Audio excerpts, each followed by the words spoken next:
All right, the final one in the big three today is paperwork and mail. I'm going to hope that I can get through both of these in the 5 minutes while you're doing your room rescue.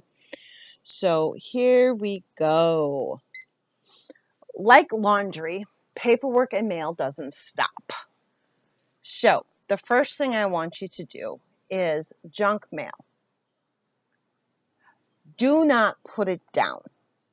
Now, getting it into recycling may not be as easy as before you bring it in. So have a box or something set up to where you take care of the junk mail and it doesn't get set on counters. It doesn't go into anything else. It goes straight into that, which can then go straight into the um, recycling container if you guys have recycling containers. The other thing that I suggest is picking a day throughout the week. One day, every single week, you are going to take care of your paperwork, your filing, any mail that is not opened. That needs to happen. On that day, you take everything that was in that recycling box, in that junk box, and get it into the recycling. You also do anything that goes in a shred box on that day.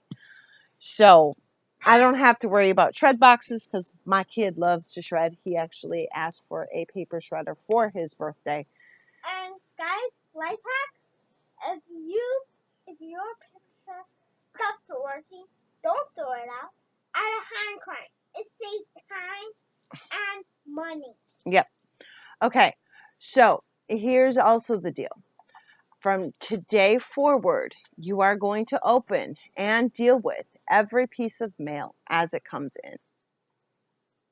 Then on your day where you sit down and you file, you are going to set your timer for 5 minutes. In that 5 minutes, you are going to deal with your backlog. Then you are going to file, put away, whatever, shred, phone call, whatever. Set up a filing system for your active mail. If there's something with a date on it, put it on the calendar and then put it in the dated box. If you need to do something about a piece of mail that you got, put it in the actionable steps. If you get something that is just information, put it in a to be filed. Um, if, you know, so sitting there, have a different mail system or mailbox for everybody in the home. I love hanging folders, that works. I also have clothespins that are stuck on the side of the wall, and each person has their own little clothespin. Um, Empty cereal boxes cut into file folders, that works as well. Just make sure that you're picking that one day a week that things get filed. Take care of a little bit of your backlog.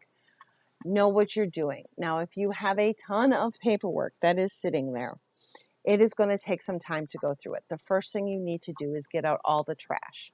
Make sure all the trash gets out. Within that trash, you know if you need to shred stuff or if it can just go straight into the recycling. Once you get all the trash out, then get the urgent and the actionables out. Okay, if you need to do something with a piece of mail, you need to get that out. Then, if it's just file stuff, then you can take 5 minutes and you can start filing. If you need to go through your filing cabinet, well, guess what? October's coming and that is paperwork. So we will handle a lot of that then. The biggest thing with mail, because it comes every single day, except for Sunday, is to deal with it as it comes in. Because mail can get backlogged just like dishes, just like laundry. And that is why it can be hard.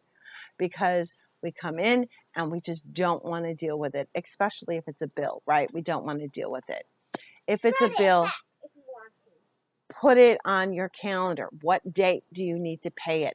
I don't care if the calendar is a paper calendar or if it's an electronic calendar, but put it in your calendar. But you need to put it into a calendar that you're going to look at. So make sure that you take care of the mail as it comes in. Just like with dishes, you're going to want to add a little bit of that backload as you work. Set up a filing system so that way when it comes in, you're putting it in the place where it needs to go. And there's your 5 minutes. I hope that these little tips and tricks with the big three have helped you out. Tomorrow, we're going to talk about giving yourself grace.